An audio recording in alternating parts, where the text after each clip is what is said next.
ശാരീരിക മാനസിക വെല്ലുവിളികൾ നേരിടുന്ന കുട്ടികളെ സമൂഹത്തിന്റെ മുഖ്യധാരയിലെത്തിച്ച് അവർക്ക് തുല്യനീതിയും അവസരങ്ങളും ഉറപ്പാക്കാൻ ലക്ഷ്യമിട്ടൊരുക്കുന്ന സ്നേഹസ്പർശം ഇൻക്ലൂസീവ് കെയർ ഹബ് പ്രവർത്തന സജ്ജമായി. വൈക്കം BRCയോട് ചേർന്ന് Karippadam RB care foundation chairman PK Raju പുല്ലുവേലിലാണ് 65 ലക്ഷം രൂപ വിനിയോഗിച്ച് അത്യാധുനിക സൗകര്യങ്ങളോടെ സ്നേഹസ്പർശം ഇൻക്ലൂസീവ് കെയർ ഹബ് നിർമ്മിച്ചത്. ശാരീരിക മാനസിക വെല്ലുവിളികൾ നേരിടുന്ന കുട്ടികളെ സമൂഹത്തിന്റെ മുഖ്യധാരയിലെത്തിച്ച് അവർക്ക് തുല്യനീതിയും അവസരങ്ങളും ഉറപ്പാക്കാൻ ലക്ഷ്യമിട്ടൊരുക്കുന്ന സ്നേഹസ്പർശം ഇൻക്ലൂസീവ് കെയർ ഹബ്ബ് പ്രവർത്തന സജ്ജമായി.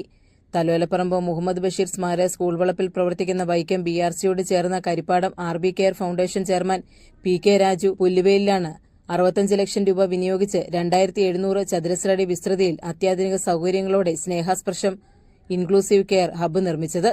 കഴിഞ്ഞ 13 വർഷമായി BRCയിൽ നടന്നുവന്നിരുന്ന occupational therapy, special education, sensory integration training, physiotherapy, speech therapy എന്നിവ ഇനി ഏറ്റവും ഫലപ്രദമായി ഇവിടെ ചെയ്യാനാകും. ഈ മാസം 30 വൈകിട്ട് തലയോലപ്പറമ്പ് വൈക്കം മുഹമ്മദ് ബഷീർ സ്മാരക government vocational higher secondary school ഓഡിറ്റോറിയത്തിൽ നടക്കുന്ന യോഗത്തിൽ സ്നേഹസ്പർശം inclusive care hub RB care foundation chairman PK Raju പുല്ലുവേലിൽ നാടിന് സമർപ്പിക്കും. തുടർന്ന് സ്നേഹസ്പർശം ഇൻക്ലൂസീവ് കെയർ ഹബിന്റെ പ്രവർത്തനോദ്ഘാടനം മന്ത്രി മോൻസ് ജോസഫ് നിർവഹിക്കും. K ബെനിമോൻ MLA അധ്യക്ഷത വഹിക്കും. മൾട്ടി സെൻസറി പാർക്കിന്റെ ഉദ്ഘാടനം പഞ്ചായത്ത് പ്രസിഡന്റ് ജോസ് വേലിക്കകവും ഒക്കുപേഷണൽ തെറാപ്പി പാർക്ക് ഉദ്ഘാടനം കടുത്തുരുത്തി ബ്ലോക്ക് പഞ്ചായത്ത് പ്രസിഡന്റ് തങ്കമ്മ വർഗീസും നിർവഹിക്കും. ജീവകാരുണ്യ പ്രവർത്തനങ്ങളിൽ സജീവമായ Karippadam RB care foundation Thalayolaparambu, Vellur, Maravanthuruthu, ചെമ്പ് പഞ്ചായത്തുകളിലെ നിർധനരായ പാലിയേറ്റീവ് രോഗികൾക്കുള്ള ഉപകരണങ്ങൾ, വൃക്ക രോഗികൾക്കുള്ള ഡയാലിസിസ് കിറ്റ്, കുത്തിവയ്പ്പിനുള്ള മരുന്നുകൾ എന്നിവ നൽകി വരുന്നുണ്ട്. ഇതിനു പുറമെ പ്രാദേശിക പരിഗണനയില്ലാതെ വയോജനങ്ങൾക്ക് വിശ്രമിക്കുന്നതിനും സല്ലപിക്കുന്നതിനും ഭക്ഷണം പാകം ചെയ്ത് കഴിക്കുന്നതിനുമൊക്കെയായി പൊതുയിടമായി ഒരു പകൽ വീടും RB കെയർ ഫൗണ്ടേഷൻ ഒരുക്കിയിട്ടുണ്ട്. ഒരു തിരിച്ചറിവ് കുറവാണ് ആ കാര്യത്തിൽ.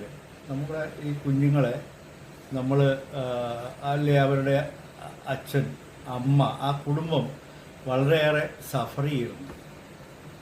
അങ്ങനെ സഫർ ചെയ്യണ അവരെ നമ്മൾ പൊതുസമൂഹം വേണ്ടത്ര പരിഗണിക്കണില്ല എന്നുള്ള ഒരു തോന്നൽ പണ്ടേ എനിക്കുണ്ട്.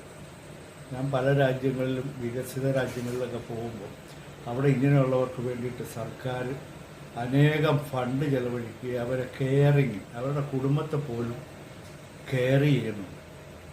അങ്ങനെ കെയർ ചെയ്യണ ഒരവസ്ഥ നമ്മുടെ നാട്ടിലില്ല എങ്കിൽ പോലും അവരോട് നമ്മളൊരു നീതിപൂർവമായ പെരുമാറ്റമെങ്കിലും ഈ കുഞ്ഞുങ്ങളെ ചെറുപ്പത്തിലെ കണ്ടാൽ തിരിച്ചറിയപ്പെട്ടാൽ ഇവരെ സമൂഹത്തിലെ നല്ല രീതിക്ക് ഉന്നതന്മാരായി ഇവർക്കൊക്കെ ഓരോ തലത്തിൽ അല്ലെങ്കിൽ മറ്റൊരു തലത്തിൽ നല്ല കഴിവുകളുണ്ട്. എൻ്റെ കൂടെയുള്ള